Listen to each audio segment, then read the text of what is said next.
Purihin ka, Panginoong Heso Kristo, ngayon at magpakailanpaman. Hallelujah, hallelujah.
Dakilang Diyos, Ama naming nasa langit, ang Diyos na makapangyarihan sa lahat, ang Diyos na mahabagin at tapat na nagmamahal sa amin. Ang Diyos na nagkaloob sa amin ng buktong niyang anak na si Jesucristo at nag-alay ng kanyang buhay para sa aming katubusan at kaligtasan. Dakilang Ama naming nasa langit, lumalapit kami ngayon sa trono ng iyong biyaya at habag, at buong puso dakilang Diyos na nananalig na sa aming paglapit, hindi po kami mabibigo. Buong puso po kami nagpapakumbaba at aming inaamin sa iyo, Diyos, na kami ay nagkasala sa isip, sa salita at sa gawa. Dumadalangin po kami, Ama, na kami inyong kahabagan, patawarin sa aming kasalanan, linisin ang banal na dugo ng aming Panginoong Jesucristo, nang maging karapat dapat kami ngayon sa iyong banal na harapan. Dakilang Diyos naming nasa langit, Ikaw ang Diyos na mahabagin, at buong puso po namin na kinikilala sa iyong harapan, wala po kaming magagawa kung kami hiwalay po sa iyo. Ang tulong mo, O Diyos, ang hinggit naming kailangan, sapagkat ang hindi magagawa ng tao, magagawa mo sa buhay po namin, dakilang Diyos naming nasa langit. Kaya Ama, muli, sa mga sandali pong ito, kumakatok po kami sa pintuan ng puso mo. Dinggin mo nawa ang dalangin ng bawat isa. Ipagkaloob mo nawa tulad ng pagkakaloob mo sa amin ang bugtong mong anak na si Jesucristo, ang kahilingan ng bawat isa, Ama, sa ngalan ng Panginoong Hesus. Dakilang Diyos, bilang iyong mga anak, nais namin makasunod sa iyong kalooban. Kaya sa mga sandali na to, Diyos, dalangin po namin, mangusap ka sa amin. Ilagay mo sa puso namin ang mga salita mong nais mo, Diyos, gawin namin para sa karangalan ng iyong pangalan. Sa ngalan ni Jesus, sa ngalan ng Ama, ng Anak, ng Espiritu Santo. Amen. Purihin ang Panginoon.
mabuting balita ay ating tunghayan mula sa Ebanghelyo ng Panginoong Hesus ayon kay San Mateo, Kabanata po ay 8, simula mga talata 18 hanggang sa talata ay 20. Nang makita ni Jesus ang makapal na tao sa kanyang paligid, iniutos niya sa mga kasama na maghandang tumawid sa ibayo.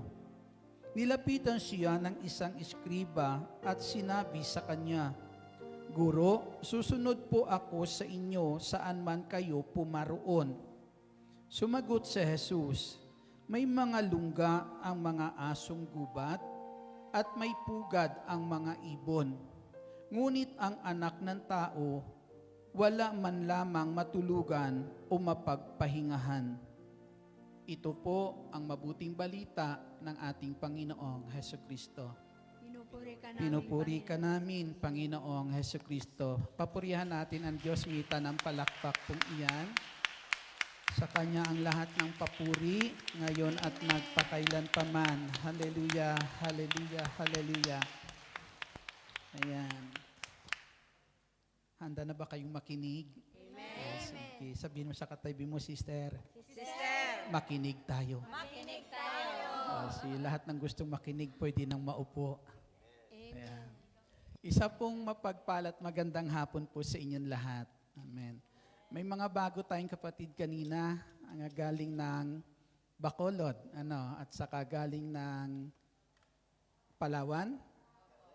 At meron pang isang galing ng Davao. Hindi lang natin na welcome po dito.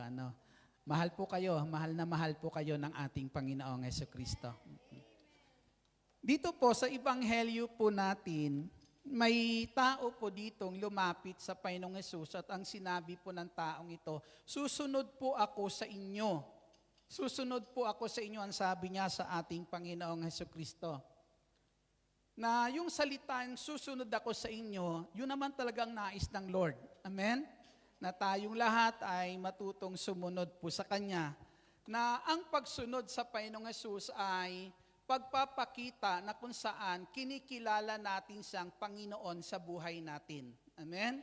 Kasi kapag hindi siya naging Panginoon ng buhay natin, hindi naman talaga natin siya susundin. Amen? Pero ang sabi nga po, kung kayo ay susunod sa aking mga aral, tunay nga na kayo'y mga alagad ko. Amen? Para bagang sinasabi po sa atin, pinaparating, siya yung ating Panginoon at tayo yung kanyang mga alagad. Amen? Sino dito gusto maging alagad ng Diyos? Alagad ng Panginoong Hesukristo. Lahat naman po tayo, di ba? Kung hindi natin mimitiin na maging alagad ng Panginoong Hesus, sinong gustuhin nating paglingkuran? Amen? Diba? Sino bang nagpapala ng buhay natin? Naniniwala ba kayong pinagpapala talaga ng Diyos ang buhay natin? Naniniwala ba talaga kayong may ginagawa siyang mabuti sa buhay po natin? Kung naniniwala tayo, siguro naman ay karapat-dapat lang na kung saan mga kapatid ay gawin din natin ang nararapat o paglingkuran din natin ang ating Panginoong Hesukristo. Amen? Na dito po may isang eskriba po na lumapit sa Panginoong Hesus at ang sabi niya, "Susunod po ako sa inyo." Guro, susunod po ako sa inyo. Alam natin ang mga eskriba po ay mga bihasa ito pagdating po sa salita ng Diyos. Sila ang tagapagturo, sila ang tagapagpaliwanag ng salita po ng ating Diyos. Subalit nung sandali po na yon, sinabi niya, "Guro, susunod ako sa inyo."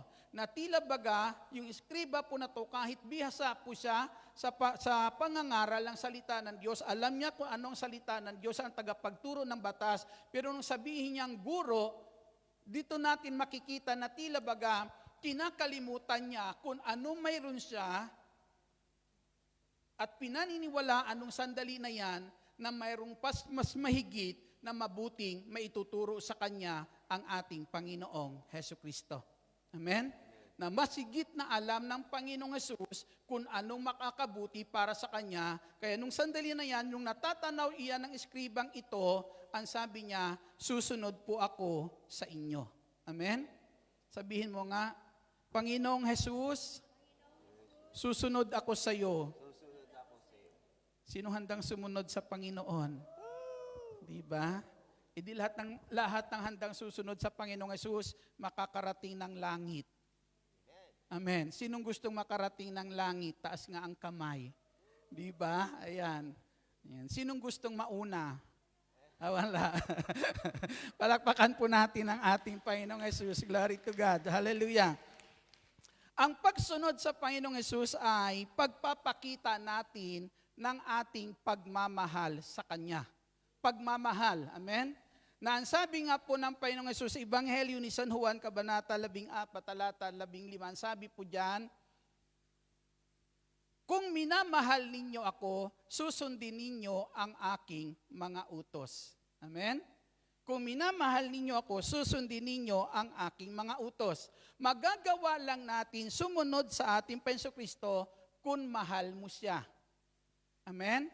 Kasi kapag mahal mo ang ating Panginoong Kristo, hindi ka papayag na mapawalay ka sa Kanya. Hindi ka papayag na mawala siya sa buhay mo dahil mahal mo. Meron na ba kayong mahal na gusto yung mawala sa buhay nyo? Mayroon na ba kayong minahal na ayaw nyong makita? Ayaw nyong makasama? Wala, di po ba?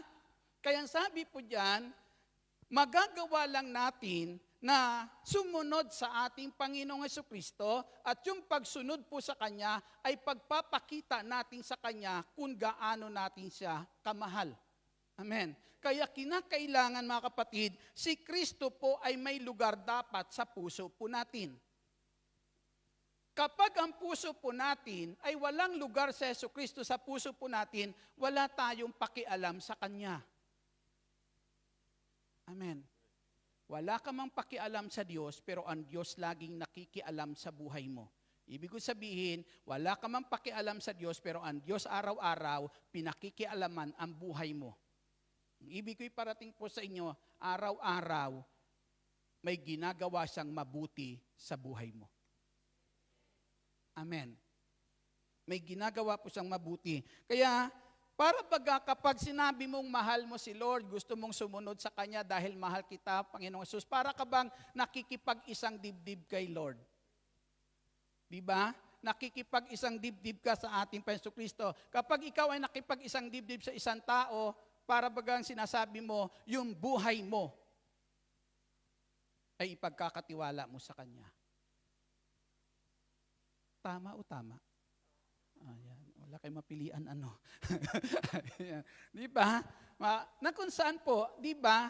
Dahil mahal mo siya, nakikipag-isang dibdib ka sa Kanya, tila baga yung buhay meron ka, handa mong ipagkatiwala dyan sa kaisang dibdib mo. Amen. Kaya kapag si Kristo po'y minahal natin, na tila baga may lugar siya sa puso po natin, na sa mahabang panahon man, nawalan man si Kristo ng lugar sa puso natin, pero tayo hindi nawawalan ng lugar sa puso ni Jesus. Tatandaan po natin yan. Ha? Makalimutan mo man ang Diyos kailanman hindi ka nakakalimutan. Na kinakailangan magkaroon siya ng lugar sa puso natin, makipag-isang dibdib tayo sa Panginoong Jesucristo na tila baga ang taong sumusunod sa Panginoong Jesus, nakikipag-isang dibdib sa Kanya at ang tao po na ito ay handa niyang ipagkatiwala ang buhay niya sa ating Panginoong Jesucristo. Amen. Sa bansa pong ito mga kapatid, niloob ng Diyos makarating kayo sa ganitong gawain. Makapakinig ng salita po ng Diyos para sa pamamagitan ng ganitong gawain, may ipadama sa iyo ng Diyos na sa bansang ito hindi ka iniiwan ng Diyos. Hindi ka nakakalimutan ng ating Diyos na makapangyarihan sa lahat. Ang sabi po dito sa aklat po, pakinggan po natin, ang sabi sa aklat ng Pahayag, Kabanata 3, talata 20, nakatayo ako sa labas ng pinto at kumakatok. Kundi rin ginino man ang aking tinig at bubuksan ang pinto, ako'y papasok sa kanyang tahanan at magkasalo kaming kakain. Ang sabi ng Panginoong Hesus, ako'y nakatayo sa labas ng pintuan at kumakatok. Kundi rin ginino man ang aking tinig at ang pinto'y pagbubuksan, ako'y papasok sa tahanang iyan at magkasalo kaming kakain. Nakita niyo yung salita ng Jesucristo, magkasalo kayong kakain? Sa kasalan, minsan sa pakikipag-isang dibdib, may sumpaan. Magsasama kayo sa hirap at ginhawa. Magsasalo kayo sa hirap at ginhawa. Pero minsan hindi natutupad yung pangako na yan sa isa't isa. Kasi pangako ng tao. na ang pangako ng tao minsan nababago. Amen? Nababago ng maraming sitwasyon, ng mga paglipas minsan ng panahon. Pero kapag pinagbuksan natin ang pintuan ng puso natin ay ang ating Panginoong Kristo, ang sabi niya, sasaluhan ka niya sa pagkain. Tila baga sinasabi ng Panginoong Hesus, sa hirap at ginhawa, hindi kita iiwan. At yan ang pangako ng Panginoong Hesus, hindi ka niya iiwan, hindi ka niya pababayaan. Amen. Kung ganito po magmahal ang ating Panginoong Jesucristo, at ang buhay mo ay itinatalaga mo para sa Kanya, para sundin ang kalooban ng Diyos, para mo na rin sinasabi sa Panginoong Jesucristo, walang iwanan, Lord. Sasaluhan din kita. Amen. Sabihin mo sa katabi mo, sister, sabihin mo kay Lord, walang iwanan. Sasaluhan kita. Palakpakan po natin ang ating Panginoong Hesus. Malakas na papuri para sa ating Panginoong Hesukristo. Amen? Dahil yan ang nais ng ating Panginoong Hesus. Na sa atin po, pag sinabi po natin dito mga kapatid na kung saan ay, ang sabi nga, susunod ako sa inyo. May sinabi po ang ating Panginoong Hesus. Ang sabi ng Panginoong Hesus, ang mga ibon may pugad. Ang asong gubat may lungga. Ang anak ng tao ay wala man lang mapagpahingahan. No. Sa isang banda po, pag sinabi natin, Lord, susunod ako sa iyo, dito po, pinapahayag natin sa ating Panginoong Jesucristo, handa tayong sundan ang kanyang mga yapak. Amen. Handa tayong sundan ang mga yapak ng ating Panginoong Jesucristo. Na kung paano siya namuhay dito sa daigdig, yun ang gusto nating tularan. Yun ang ating gustong sundan. Amen. Ngayon po mga kapatid sa Panginoong Hesus, ang isa sa tatanawin po natin dito, kung paano siya nabuhay sa daigdig na ito, na kung saan ay umiibig, nagmamahal. Amen. Nagmamahal. Kasi ang Diyos ay pag-ibig. Kaya dahil ang Diyos ay pag-ibig, wala siyang ibang ginawa para nung siya nabuhay dito sa daigdig na ito, kundi ipadama yung pag-ibig sa atin. Amen. Kaya kung tayo po ay susunod sa Kanya, kung paanong umibig si Jesucristo, dapat ganun din tayo magmahal. Okay lang ho ba yun? No. Yan. Ipinapadama niya, namuhay siya dito sa daigdig na to, na wala siyang ibang ginawa, kundi ipadama yung kanyang pagmamahal sa lahat ng tao. Ngayon, kung namuhay siya dito sa daigdig na ipinapadama ang kanyang pagmamahal, dapat lang natin mahalin ang lahat ng minahal ni Kristo. Narinig niyo yung salitang yon? Dapat natin mahalin ang lahat ng minahal ng Panginoong Jesucristo. May tao ka na bang nakilalang hindi minahal ni Kristo? Kung mayroon, hindi mo siya dapat mahalin. Amen. Pero kung wala ka pang taong nakilalang hindi minahal ni Kristo, dapat mo lang mahalin ang taong iyan tulad ng pagmamahal ng ating Panginoong Jesucristo. Amen. Palakpakan po natin ang ating Panginoong Jesucristo. Dahil ang pagmamahal mayroon tayo sa Diyos, ang sukatan ng Diyos ng pagmamahal natin sa Kanya ay kung paano natin minamahal ang ating kapwa. Amen. Ang sabi ng Diyos, paano ninyo ako mamahal-mahal kung ang kapwa nyo nakikita nyo ay hindi nyo mamahal-mahal? Amen. Di po ba? Kaya ang sabi ng Panginoong Hesus, ang nagsasabing mahal niya ako pero napupot naman sa kanyang kapwa ay sinungaling. Amen. Dahil kung ang kapwa nyo na nakikita nyo hindi nyo magawang mahalin, paano nyo ako magawang mahalin na hindi nyo ako nakikita? Kaya ang sukatan ng Diyos ng pagmamahal natin sa Kanya ay kung gaano mo kamahal ang iyong kapwa. Amen. Kilala nyo ba ang inyong kapwa? Amen. Palakpakan natin ang ating Panginoong Hesus. Glory to God. Diba? atin-atin lang ito. Meron ba ditong mamamatay tao? Ha? Sino ho dito? Meron ng pinatay. Wala pa, ano? Di po ba? Pero ang sabi ng Panginoong Hesus, ang napupuot sa kanyang kapwa ay mamamatay tao. Amen? Yung mapuot ka lang sa iyong kapwa para sa Panginoong Hesus, pumapatay ka na. Sino po dito ang nanalangin na ang kanyang kaaway ay bigyan ng Diyos na mahabang buhay? Di po ba? Minsan sisindi-sindi pa tayo ng kandila sa simbahan para lang na kung saan yung mga taong iyan parusahan ng Diyos. Gantihan ng Diyos sa mga ginawa nila sa atin na hindi maganda.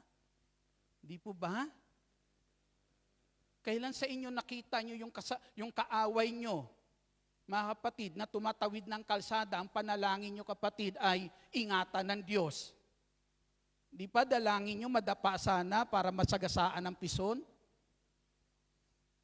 Di ba? Hindi man natin minsan hindi man natin ginagawa yung bagay na yun sa Kanya, pero minsan dahil po doon sa puot at iniisip natin hindi maganda para sa Kanya, ang sabi ng Diyos, pumapatay ka. Para mo na rin pinatay yung tao pong iyon. Amen? Kaya dito ang nais ng ating Panginoong Jesucristo, nung siya'y nabubuhay sa daigdig po na ito, mga kapatid, wala siyang taong makasalanan na kinamuhian niya. Lahat ng taong makasalanan, minahal niya. Amen. Ginawa niya ang mabuti para sa isang taong makasalanan. Meron na pa nakagawa sa inyo ng hindi maganda? May tao na bang nakagawa sa inyo ng hindi maganda? Ayan, mahalin niyo. Amen. Purihin natin ang ating Panginoong Kristo tulad ng pagmamahal na ipinadama sa Kanya ng ating Panginoong Jesucristo. Hindi ho madali yan. Amen? Hindi po madali yan, mga kapatid sa Panginoong Jesus. Pero, dahil sabi mo gusto mong sumunod, dapat natin gawin. Dapat natin sundin. Amen? Minsan may mga tayong galit tayo sa mga taong iyon. Amen? Sila, minsan nakikita mo sila, ang saya-saya nila, pero ikaw pag nakita mo sila, ang sama ng loob mo. Hindi ka nagiging masaya. Sino lugi? Ikaw ang lugi. Di po ba? Lugi ka, mga kapatid sa Panginoong Hesus. Kasi sila, ang saya nila, tapos ikaw hindi ka masaya. Dahil mayroon kang daladalahin o galit sa mga tao pong ito. Kaya palayain na. Amen. Palakpakan natin ang ating Panginoong Jesucristo. Dito po, susundan natin, bilang pagsunod sa Panginoong Hesus, handa tayo na kung saan ay sundan ang kanyang mga yapak. Amen. Sundan ang kanyang mga yapak. Si Jesus po, kung handa tayong sumunod sa ating Panginoong Kristo, itong sinabi ng ating Panginoong Hesus, ang mga asong gubat may lungga, ang mga ibon may pugad, pero ang anak ng tao ay wala man lang mapagpahingahan o matuluyan o mapagpahingahan. Anong tinutukoy po dito ng ating Panginoong Jesucristo? Alam po natin nung naparito ang Panginoong Hesus sa daigdig po na ito, wala siyang lugar sa puso ng tao. Amen? Walang taong nagmamahal sa Kanya nung siya'y naparito sa daigdig po na ito. Kaya kung tayo susunod sa ating Panginoong Jesucristo, parang sinasabi ng ating Panginoong Hesus, handa ka bang mawalan ng lugar sa puso ng tao? Tulad niya. Okay lang ho ba yun? Wala sigurong gugusto niyan. Di po ba? Pero itong sinabi ng Panginoong Hesus, sa Ebanghelyo ni San Mateo, kabanata po ay 10 at talata po ay 21. Ang sabi po dito, ipagkakanulo ng kapatid ang kanyang kapatid upang ipapatay, gayon din ang gagawin ng ama sa kanyang anak. Lalabanan ng mga anak ang kanilang mga magulang at ipapapatay. Kapupuutan kayo ng lahat dahil sa akin.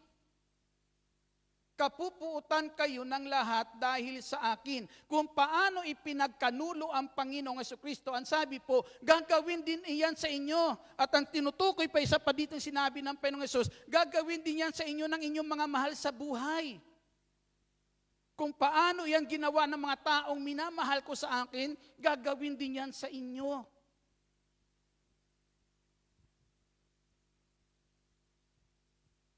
Sino po ang gagawa sa atin yan? Mismo yung ating mga mahal sa buhay. Sabi po yan, pamilya po natin. Amen? Diba? O, pamilya natin dito sa El Shaddai. O, diba? Nangyayari, hindi. O, purihin natin ang ating Panginoong Jesucristo. Sabi po dyan, ipagkakanulo mga kapatid. Kaya kung paano nangyari yan sa Panginoong Hesus, na nawalan ang Panginoong Jesucristo ng lugar sa puso ng mga tao sa daigdig po nito, ang sabi ng Panginoong Hesus, handa ka ba inyan? Amen? Handa ka ba? Marami sa atin, minsan maalala ko po yung ating isang sister po, nag-resign po siya sa kanyang trabaho. Nag-resign siya sa kanyang trabaho. Kung titingnan natin, siya ang inaasahan ng pamilya. Pero nag-resign siya sa trabaho dahil gusto niyang magbigay ng oras sa paglilingkod sa Diyos. Para sa kanya mga mahal sa buhay, mali iyon. Mali iyon yung ginawa niya na pag-resign at italaga ang buhay niya para sa ating Panginoong Jesucristo. Bakit mali para sa kanya mga mahal sa buhay? Kasi sila ang nawalan. Amen? Yung dating pakinabang mayroon sila, hindi na maibigay sa kanila. Kasi para sa kanila, hindi pakinabang, si Kristong dinadala sa puso nila, ang pakinabang para sa kanila, yung dating ibinibigay sa kanila. Amen. Tingnan niyo po si Satanas. Ang sabi sa Panginoong Jesucristo, nakikita mo ba yung yaman ng mundong ito? Lahat ng yaman ng mundong iyan, ibibigay ko yan sa iyo. Ibibigay ko yan sa iyo, maglingkod ka lang sa akin, sabi ni Satanas. O tingnan mo, anong pipiliin mo? Sabi ni Satanas, lahat ng yaman ng mundo na makapagpapasaya sa tao sa habang nabubuhay sa daigdig na to, ibibigay ko iyan sa iyo, sa akin ka lang maglingkod, sabi ni Satanas. Tapos ikaw tatawagin ng Lord, susunod ka sa akin, ito, kinakailangan mo, walan ka ng lugar sa puso ng maraming tao. Lahat kapupuutan ka, alin pipiliin mo? Ha? Di ba? Hindi ganun kadali yun. Nasasabihin mo si Lord ang pipiliin mo. Amen? Tapos tatanawin mo, mag-iisip ka, oo nga naman, maglilingkod ako kay Lord, dami kong problema, tapos ito yung sasapitin ko kapag ako sumunod sa Kanya, ay walang taong pipili niyan.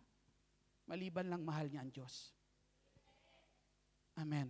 Maliban lang ang puso niya, pagmamay-ari ng ating Panginoong Jesucristo. Purihin po natin ang ating Panginoong Hesus. Ang sabi po diyan sa Ebanghelyo po ni San Juan, Kabanata 15, talata po 18, ang sabi po diyan, kapupuutan kayo ng lahat dahil sa akin. Kung paano napuot sa inyo ang sanlibutan, bago iyan napuot sa inyo, napuot na iyan sa akin. Kasi kung kayo nasa sanlibutan, mamahalin kayo ng sanlibutan bilang Kanya. Pero napupuot iyan sa inyo dahil buhat sa sanlibutan, pinili ko kayo. Amen.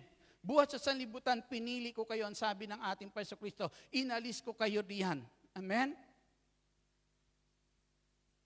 Yung pakikitong, ang kagandahan lang kasi dito, ang sabi po diyan, kapupuutan ka na ng mga dati mong kasama, kasi hindi mo na sila, hindi ka na nila kaisa sa mga ginagawa nila noon.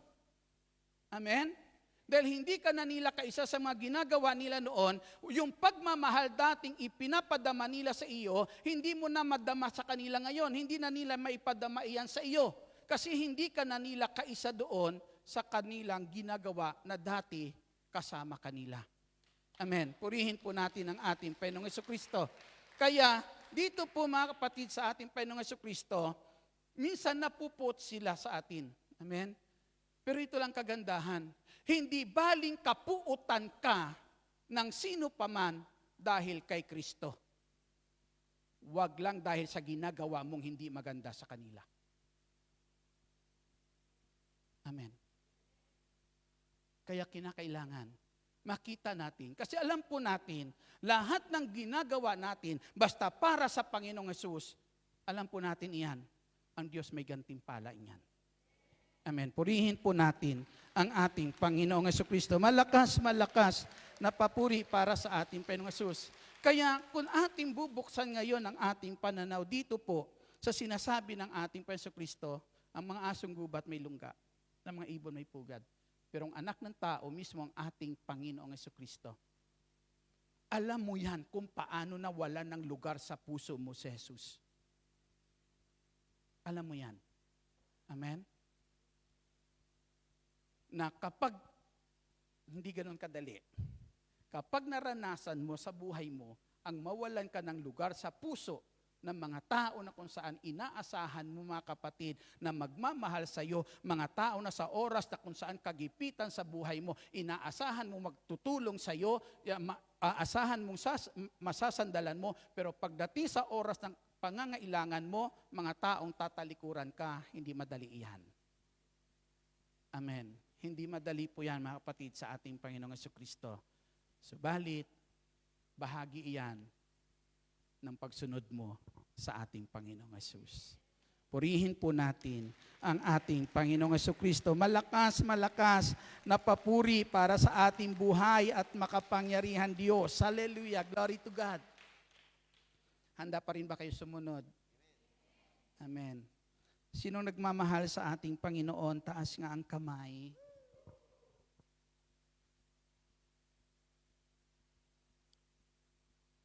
Sabi ni Haring David sa anak niyang si Solomon, sa aklat ng Kronika, kabanata po ay 28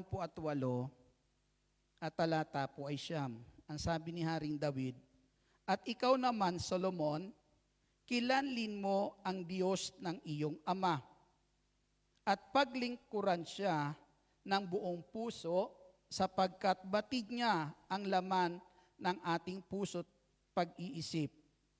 Kung hahanapin mo siya, papakita siya sa iyo.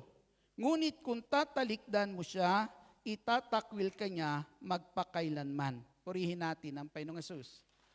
Si Haring David bilang lingkod ng Diyos, taong nagmamahal sa Diyos. Bilang taong nagmamahal sa Diyos, ang kanyang payo sa kanyang anak na si Solomon ay kilanlin ng anak niya ang Diyos na kanyang pinaglilingkuran. Na kung paano minahal ni David ang Diyos na ito, gusto ni Haring David, ganun din makilala at matutunan ni Solomon mahalin ang Diyos na kanyang pinaglilingkuran. Amen?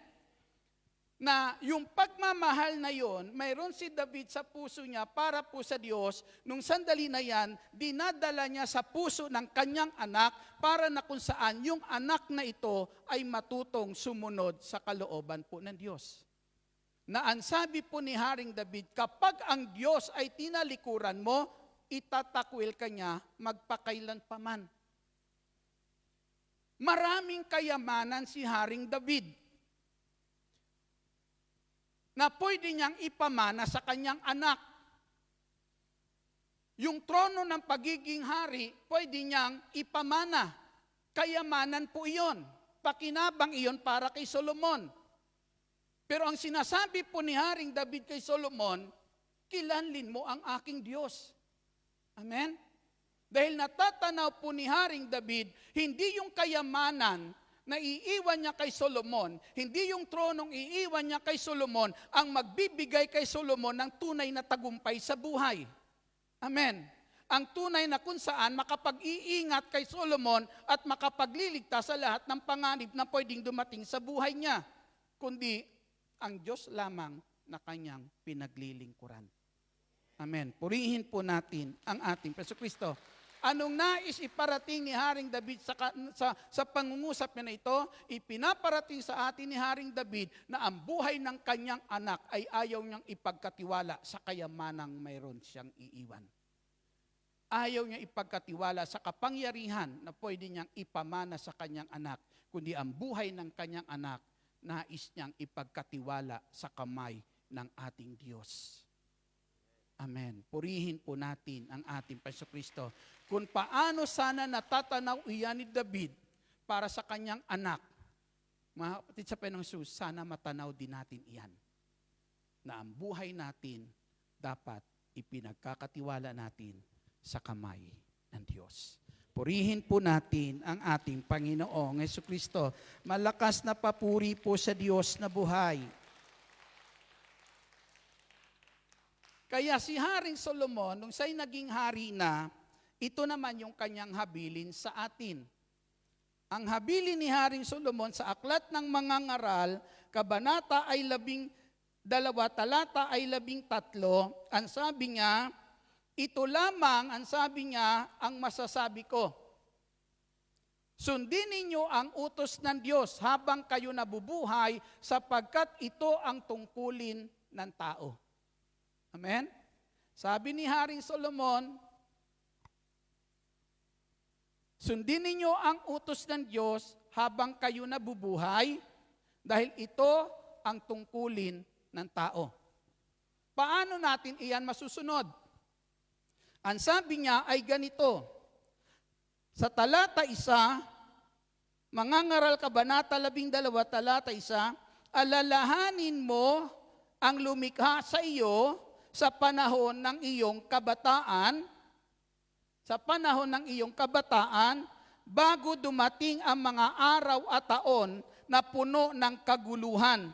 Panahon na hindi mo na madama ang tamis ng buhay.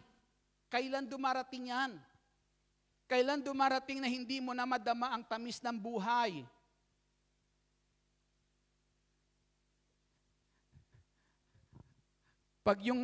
Kapag yung pamasahe nyo ay 2, ano na lang. Naalala niyo po, kapag tayo tumatanda na, lahat minsan, alaala na lang. Amen? Na yung tamis ng buhay noon, hindi mo na malasap ngayon sa pagtanda po natin. Dito sa daigdig po na ito, napuput sa atin ang mundo pong ito sa mga sumunod sa ating Panginoong Kristo. Lagi natin tatandaan, yung karamdaman na dumarating sa buhay ng tao dito sa mundong ito, kasama yan sa pagkapuot ng mundo sa atin. Amen? Kasama yan sa pagkapuot po ng mundo po sa atin. Subalit itong sinasabi po ni Haring Solomon, alalahanin mo ang Diyos sa panahon ng iyong kabataan, sa panahon ng iyong kalakasan. Paglingkuran mo na ang Diyos sa panahon ng iyong kalakasan. Kasi darating ang panahon magkakasakit ka. Darating ang panahon tatanda ka na hindi mo na magagawa pa ito. Dumating man ang panahon na iyon mga kapatid, wala kang panghihinayangan kasi dumating man ang panahon na hindi mo na magawa yung nais ng Diyos at nagawa mo na bago dumating ang mga panahong iyon. Naigawa mo na at naibigay mo na sa Diyos ang nararapat na paglilingkod. Kaya sabi ni Solomon, habang bata pa, alalahanin mo na ang lumikha sa iyo. Amen. Pagbigyan mo na ang Diyos na ito ng lugar sa puso mo. Habang bata ka pa, mahalin mo na ang Diyos. Amen. Dumating man ang panahon, hindi ka na makalakad kung ano mang maging sitwasyon mo, wala kang pwedeng panghinayangan. Masasabi mo, Lord, salamat. At least yung mga panahon na kung saan nagagawa ko ang nararapat na paglilingkod sa iyo, nagawa ko at naibigay ko para sa iyo. Amen. Purihin po natin ang ating Panginoong Jesucristo. Sa buhay natin ngayon, tanawin natin anong kabuluhan ng buhay meron tayo ngayon para sa Diyos. Tanawin po natin yan mga kapatid. Dahil alam po natin, kung madadama mo lang at natatanaw at nakikita mo lang sa buhay mo, nararamdaman mo lang kung gaano ka kamahal ng Diyos. Kung gaano ka kamahal ng Diyos, siguro ang buhay mo na yan hindi mo hahayaan na magiging walang kabuluhan sa harapan ng Diyos. Amen?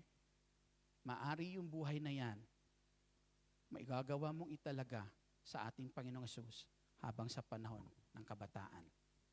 Habang sa panahon ng kalakasan. Baka masasabi mo kay Lord, Lord, habang may lakas ako, ang lakas na to ay para sa iyo. Amen. Huwag natin sayangin iyan sa maraming bagay na nagpapawalay sa atin sa Diyos. Huwag natin hayaan ng lakas meron tayo ngayon binibigay ng Diyos ay magamit para sa mga bagay na kung saan nagdadala sa atin sa paglayo sa ating Panginoong Jesucristo. Yamang dito na rin lang tayo. Kumikilala na rin lang tayo sa Diyos. Kumikilala sa Kanyang kabutihan at pagmamahal para po sa atin mga kapatid. At hindi na lang natin lubos-lubusin ang paglapit kay Lord. Amen. Hindi po ba? Hindi naman sinasabi ni Lord na huwag ka magsaya. Amen. Totoo po yan mga kapatid. Pero mas mainam, mga kapatid, kung siyang unang nagmamay-ari ng puso po natin. Amen. Tumayo po tayong lahat.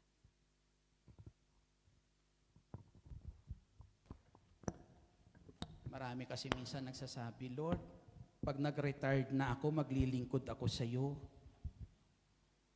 Nung mag-retired po, tabingi na lakad. Di po ba? Kaya sabi po ni Haring Solomon, huwag mo hintayin yon kung kailan tabingi na lakad mo. Amen? Habang kabataan mo, ang sabi niya, alalahanin mo at mahalin ang Diyos na may likha sa iyo. Yuko natin ang ating ulo, pikit natin ang ating mga mata. Ama naming makapangyarihan sa lahat, napakabuti mo po sa amin. Naririnig namin, Lord, ang mga pangungusap mo na ito, Diyos, sa amin dahil nais mo, Lord, huwag kami mapawalay sa iyo. Yung mga pangungusap na to, Panginoon, ipinaparating mo po sa amin dahil para ipadama sa amin kung gaano mo kami kamahal. At ang buhay meron kami ay patuloy namin ipagkatiwala sa pagmamahal at sa iyong mga kamay, Panginoong Jesucristo, araw-araw.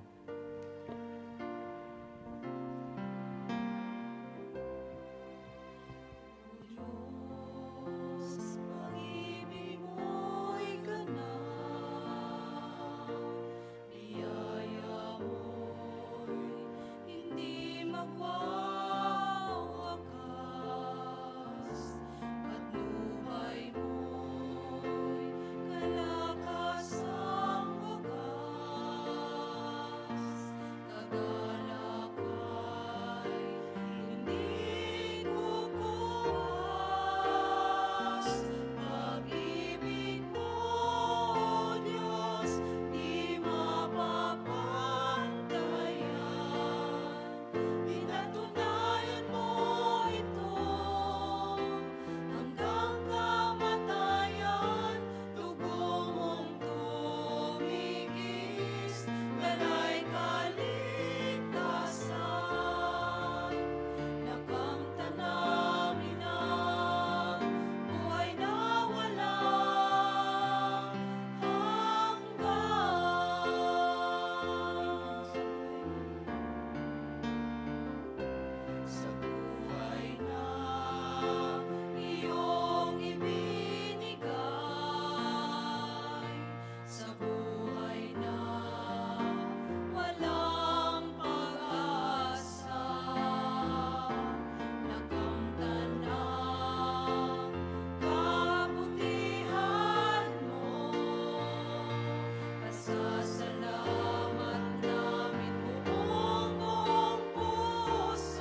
Hindi naman natin kayang pantayan ang pagmamahal meron po siya sa atin. Sikapin lang natin na ang buhay natin ay huwag malayo sa Kanya. Masaya na ang Panginoon sa atin. Dahil ang sabi ng Panginoong Hesus, isa lang na makasalanan ang magbalik loob sa Kanya. Ang puso ng Panginoong Hesus ay napupuno ng kagalakan. Kung gusto mo ang Panginoong Hesus ay laging mapuno ang puso ng kagalakan, huwag mong ilayo ang buhay mong iyan sa ating Panginoong Hesukristo. Huwag mong ilayo iyan. Sabihin natin, Ama naming nasa langit, lumalapit ako sa iyo ngayon, nagpapakumbaba at inaamin ko na ako'y nagkasala sa iyo, sa aking kapwa, sa aking mga mahal sa buhay. Patawarin mo po ako, Ama naming nasa langit, at sa banal na dugo ng bugtong mong anak na si Hesukristo, ako'y hugasan, pakalinisin sa lahat kong taglay na karumihan, taglay na kasalanan. Panginoong Hesus, patawarin mo po ako sa lahat kong nagawang pagkakasala. Binubuksan ko ngayon ang pintuan ng aking puso at tinatanggap kita, Hesukristo, sa aking buhay na aking Panginoon, tagapagligtas, Hari at Diyos ng aking buhay. Panginoong Hesus, manahan ka, maghari ka sa buhay ko. At tulad ng iyong pangako, huwag mo akong iwan, huwag mo akong pababayaan. Pinatatawad ko na ang lahat na nakagawa sa akin ng hindi mabuti, tulad ng pagpapatawad mo sa aking mga nagawang kasalanan. Panginoong Hesus, pagbuksan mo ako ngayon ng pintuan ng puso mo at dinggin mo nawa ang aking mga dalangin. Manahimik tayo at sa ating pananahimik, hingin niyo sa Diyos ang ibig niyo ngayon.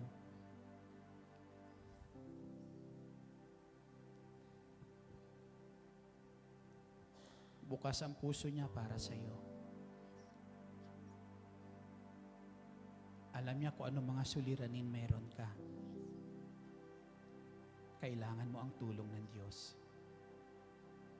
At nakikinig siya ngayon sa iyo.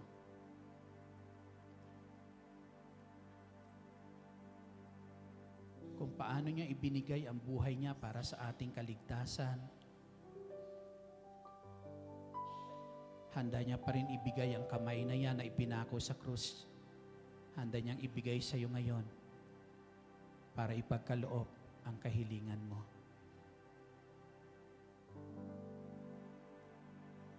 Ang Diyos ay nagpapagaling sa taglay nating karamdaman. Kung paano pinagaling kanina sa Ebanghelyo po, sa banal na misa ang isang taong paralitiko, ang Panginoon nagpagaling sa kanya, Panginoon magpapagaling sa taglay nating karamdaman. Sa taglay na karamdaman ng iyong mga mahal sa buhay. Ilapit mo sila sa Panginoong Hesus.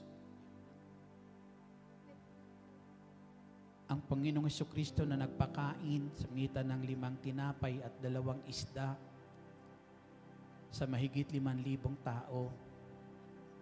Siya rin ang Kristo ngayon na magbibigay ng pangangailangan mo.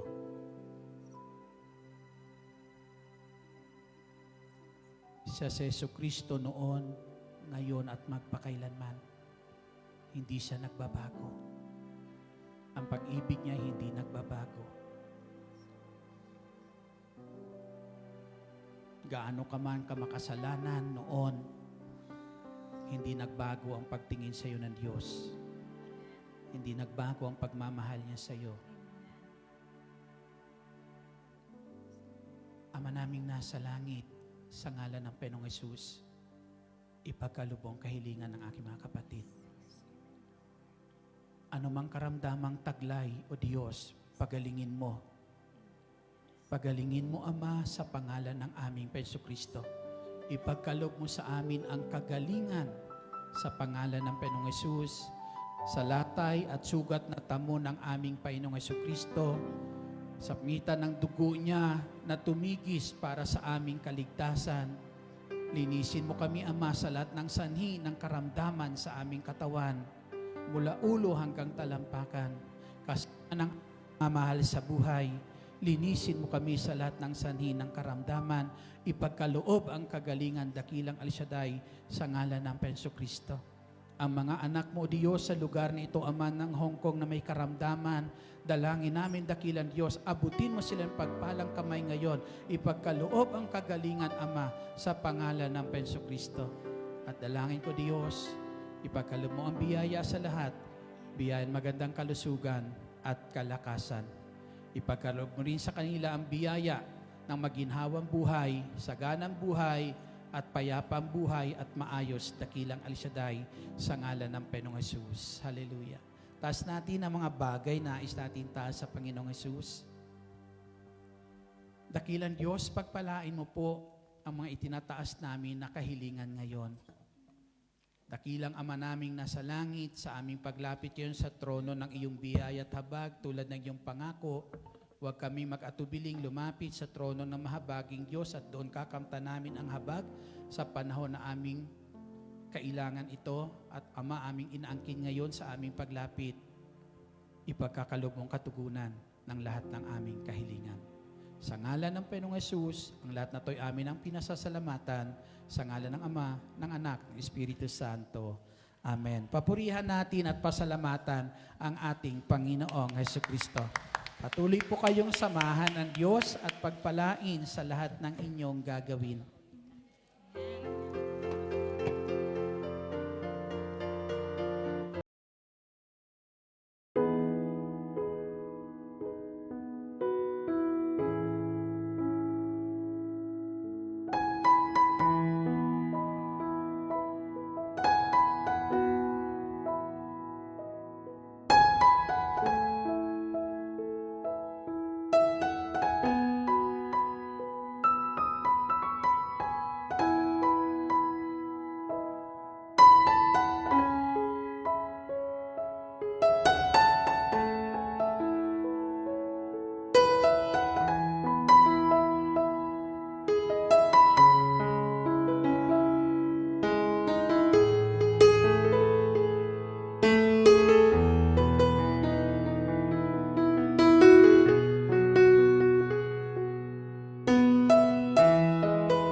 Manatili po tayong nakatayo at ating dasalin ang Salmo 91, awit ng pagtitiwala sa Diyos.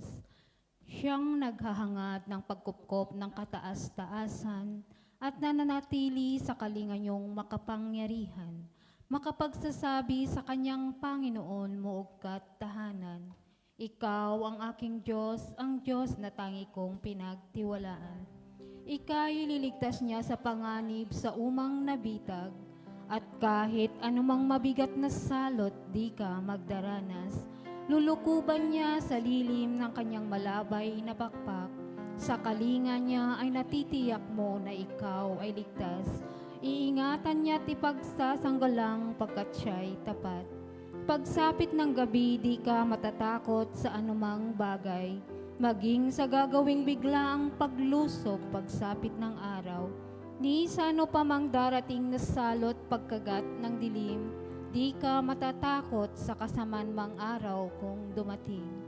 Kahit na mabuwal sa iyong harapan ang 1,000 tao, sa iyong paligid ang bilang ng patay maging 10,000, Di ka matatakot at natitiyak mong di ka maano.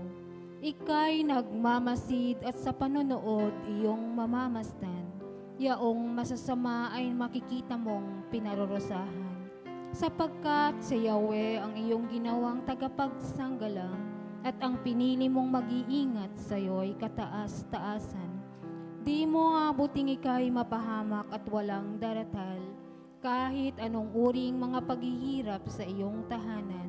Susuguin niyang maraming anghel silang susubaybay. Kahit sang dako ikaw maparoon, tiyak iingatan. Sa kanilang palad ay itatayukat silang magtataas nang hindi masaktan ang mga paa mo sa batong matalas. Kahit ang tapakan mo ay mga leon ahas na mabagsik, di ka maano sa mga serpiente at leong mababangis.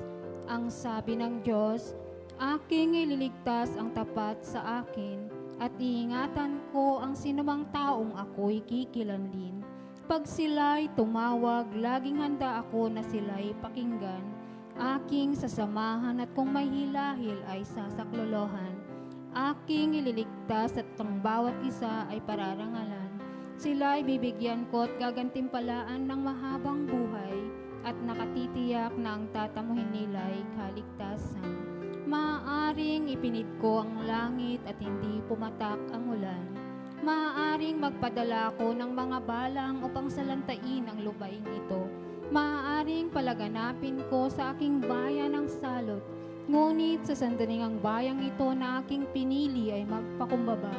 Manalangin, hanapin ako at talikdan ang kanilang kasamaan. Diringgin ko sila, patatawarin ko sila, at ibabalik ko sa kanilang lupain ang katiwasayan at kasaganaan. Ito ang mga salita ng Diyos. Salamat sa Diyos. See you all next Friday po. God bless us all. Amen. See you po tomorrow sa Sacred Heart Church. God bless.